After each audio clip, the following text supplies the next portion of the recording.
Shalom alaihim, saudaraku yang kasih di dalam Tuhan Yesus.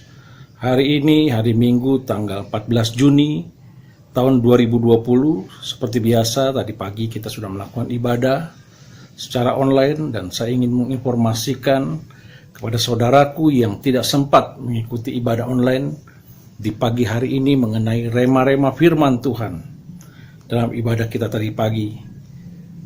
Dan yang pertama kali tadi Ibu Susan dari Mazmur 119 ayat 1 sampai 6, dilanjutkan juga pembacaan dari Yisrael Kaledara, Mazmur 145 ayat 14 sampai dengan 21, dilanjutkan Mazmur 32 ayat 1 sampai dengan 11, dibacakan oleh Ibu Ripka dengan perikop bahagia orang yang diampuni segala dosa dan pelanggarannya.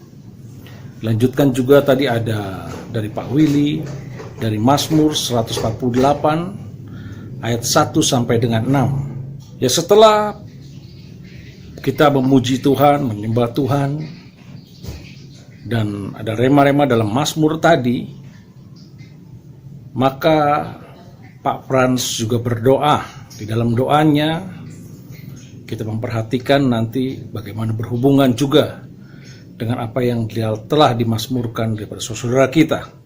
Dalam doa Pak Pran yang saya bisa tangkap, bahwa Yahweh memberkati kita secara pribadi dengan pengalaman-pengalaman yang secara ajaib yang dilakukannya kepada kita, sehingga kita dapat merasakan dan menyadari kasih setia Yahweh di dalam kehidupan kita, yang diibaratkan, dikatakan seperti aliran sungai yang tidak pernah berhenti. Dan juga demikian, Yahweh yang memperlengkapi kita dengan pemahaman atau dengan hikmatnya, sehingga kita semakin diteguhkan setiap kali waktu kita mendengar perkataan-perkataan firman-Nya. Di dalam Mazmur 119 dari ayat 1 sampai dengan 16 dikatakan bahwa diberkatilah. Jadi siapa yang diberkati atau berbahagialah? Siapa yang berbahagia? Yang dikatakan pertama dari ayat 1 sampai selanjutnya bahwa orang-orang yang diberkati, orang-orang yang berbahagia, yang pertama adalah orang-orang yang lurus jalannya. Dikatakan di dalam terjemahan baru yang tidak bercacat celah. Tetapi bagaimana mungkin sesungguhnya kita bisa tidak bercacat celah? Dalam terjemahan ELT dikatakan bahwa yang berbahagialah orang yang lurus jalannya, yaitu orang-orang yang menuruti firman-Nya. Yang kedua adalah orang-orang yang diberkati dan berbahagia adalah orang-orang yang memelihara kehidupannya untuk tetap bisa menjadi saksinya. Dan dia berusaha selalu dalam kehidupannya untuk mencari kehendaknya dan mencari dia dengan segenap hatinya. Dan dikatakan juga di dalam ayat-ayat selanjutnya bahwa yang berbahagialah orang yang tidak melakukan hal-hal yang jahat dan hidup tetap menurut jalan-jalan yang ditunjukkan Bapa Yahweh.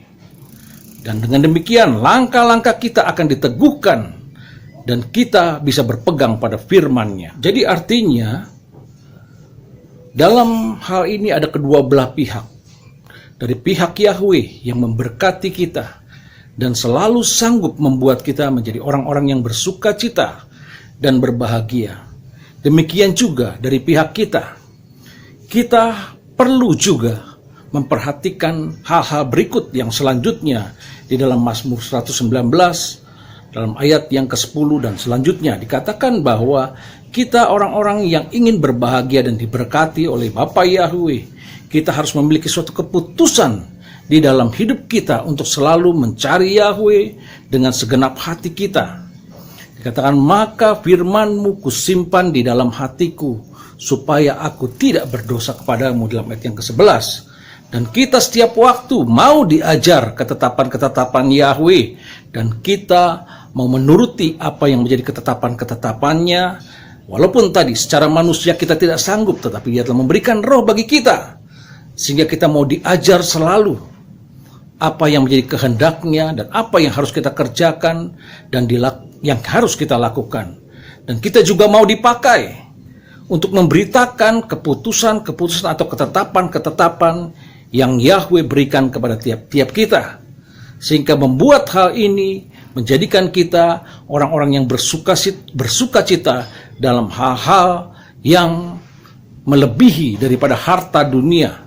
Dalam ayat selanjutnya nanti saudara bisa baca, dan akhirnya membuat kita akan selalu mengingat firman-Nya, dan firman-Nya itulah yang melindungi kehidupan tiap-tiap kita. Dalam Mazmur 148 ayat 1-6 yang dibacakan Pak Willy, ada beberapa hal yang menarik di situ. Pertama kali dikatakan bahwa pujilah Yahweh di surga, pujilah Yahweh di tempat yang tinggi. Dan Yahweh kita tahu memang ada di surga, dan kita sebagai orang-orang yang memuji Dia haruslah memuji Dia di tempat yang tinggi, artinya dengan rasa hormat untuk memuji Dia. Dan sebagai orang-orang yang telah dipanggil dan ditetapkan untuk memuji Dia, baiklah kita memuji Dia. Dikatakan bahwa pujilah Yahweh hai malaikat-malaikatnya, pujilah Yahweh hai tentara-tentaranya. Dan di beberapa bagian selanjutnya ada sesuatu yang menarik, dikatakan bahwa Yahweh juga memerintahkan, pujilah Yahweh hai matahari dan bulan, pujilah Yahweh hai bintang yang terang, pujilah Yahweh langit yang mengatasi langit, pujilah Yahweh air di atas langit. Sepertinya kita juga cukup heran tadinya bahwa benda-benda ini mati, tapi kok disuruh memuji Yahweh. Di dalam suatu peristiwa di dalam perjanjian baru pada saat Yesus dilulukan, dikatakan Hosana, Hosana, Hosana, diberkatilah dia yang datang di dalam nama Yahweh. Anak-anak kecil memuji Tuhan Yesus, dilulukan. Maka waktu itu imam-imam dan ahli-ahli orang-orang Farisi melarang mereka untuk memuji dan menyatakan mereka itu bahwa melakukan suatu keberisikan.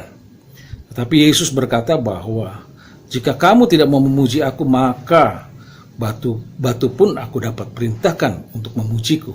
Seperti juga apa yang dimazmurkan Ibu Rika dalam Mazmur 32 ayat 1 sampai dengan 11, dikatakan bahwa kita adalah orang-orang yang diberkati atau berbahagia karena kita telah diampuni segala dosa dan pelanggaran kita, dan tidak diperhitungkan kepada kita pelanggaran-pelanggaran kita.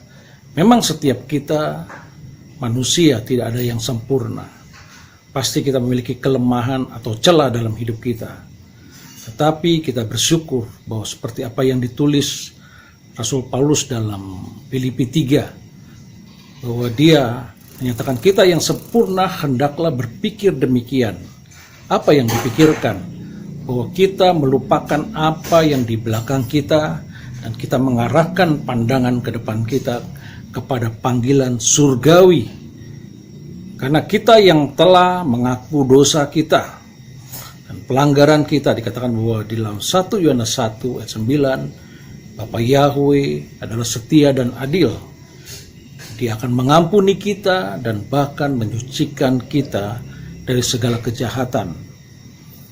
Seringkali adanya suatu hal-hal yang membuat kita itu melakukan suatu pengulangan, suatu kesalahan, kekeliruan. Dan di dalam ayat yang kelima, perlu kita menyatakan kembali atau mengakui dalam kehidupan kita bahwa apa yang kita lakukan, kekeliruan, kesalahan, supaya Bapa Yahweh juga dapat memperlengkapi kita untuk kita selanjutnya di dalam kita menjalani kehidupan tidak melakukan kekeliruan kembali. Di dalam ayat yang kelima dikatakan bahwa dosaku atau kelemahanku, ketidakberdayaanku ku beritahukan kepadamu. Dalam ayat yang terakhir di ayat yang ke-9 dikatakan jangan kita seperti kuda atau bagal yang dikendalikan dengan kekang, harus dengan tali les. Tetapi kita sebagai anak-anak Tuhan yang telah diperbarui, biarlah kita mempersembahkan telinga kita untuk boleh mendengar suara Tuhan dan boleh menjadi anak-anak yang taat. Kita tidak mendengarkan suara-suara dunia, tapi kita boleh mendengarkan suara tuntunan daripada Roh Kudus. Amin. Tuhan Yesus memberkati.